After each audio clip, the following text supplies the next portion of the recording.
Hello, my name is Max Kasper. I'm the principal bass of Symphony Nova Scotia, and it's my pleasure to give you a little pre-concert information about our second Spotlight series.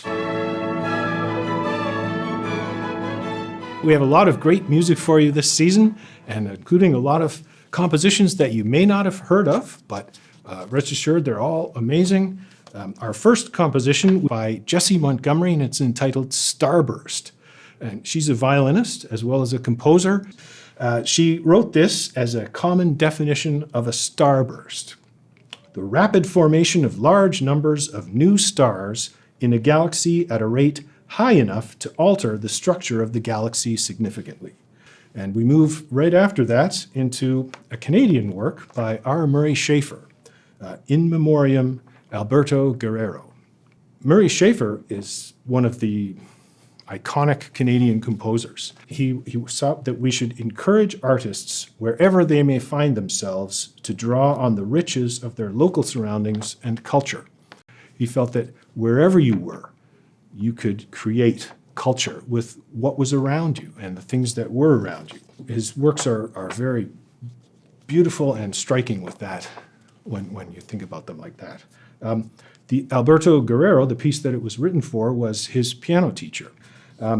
He was Glenn Gould's piano teacher, and he taught quite a few Canadian composers, John Beckwith, Oscar Morowitz, and of course, Murray Schafer. Then a Scottish composer, Judith Weir, called Still Glowing. And Judith Weir is an oboe player as well as a composer. She's mainly an opera composer, but she wrote this in 2008, and she called it her one and only, so far, attempt at writing ambient music. And it's based on a chord sequence from one of her operas, The Vanishing Bridegroom. She was appointed in 2014 to the Royal Post of Master of the Queen's Music, which is a unbroken 395-year post. So she succeeded Sir Peter Maxwell Davies, a famous composer.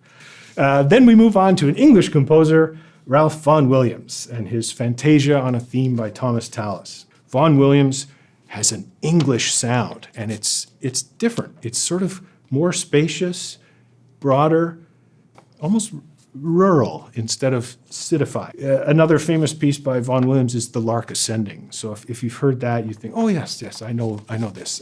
Thomas Tallis was a Renaissance composer, and this piece became very, very famous. And it's funny, it's a slow piece, and according to the metronome marking that's in there by Vaughan Williams, the piece should take about 11 and a half minutes to play.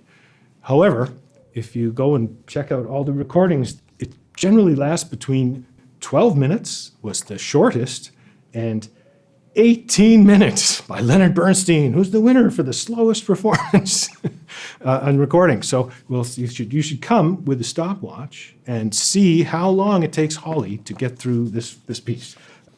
And we finish the concert with an amazing piece, the Brahms Double Concerto for Violin and Cello, with our former concertmaster, Robert Uchida, and the principal cello of the Toronto Symphony, Joseph Johnson. Brahms really continued the tradition. He really was, in many ways, the musical successor to Beethoven. So Beethoven, with his Ninth Symphony, created this whole kind of bigger and more powerful sound from an orchestra.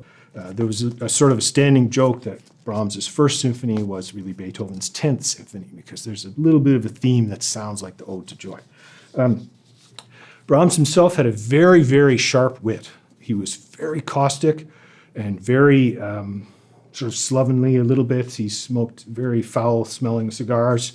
There's a story once, he liked very strong coffee. And at the time, coffee houses used to cut their coffee with chicory, which Brahms hated. So he was with a friend, and they went into the coffee house, and he asked the waitress, "Do you have any chicory?" And she said, "Yes, we do." He says, "How much do you have?" And she said, "Oh, we have 2 bags of it." He says, "Bring it out here. I want to see it." So she brought out both the bags, and he grabbed them, put them on the table, and says, "Okay, now go and make me a cup of coffee." Anyway, I hope you come and see our concert, and I'd like to thank Jules Chamberlain and Red Door Realty for being our Spotlight Series sponsor.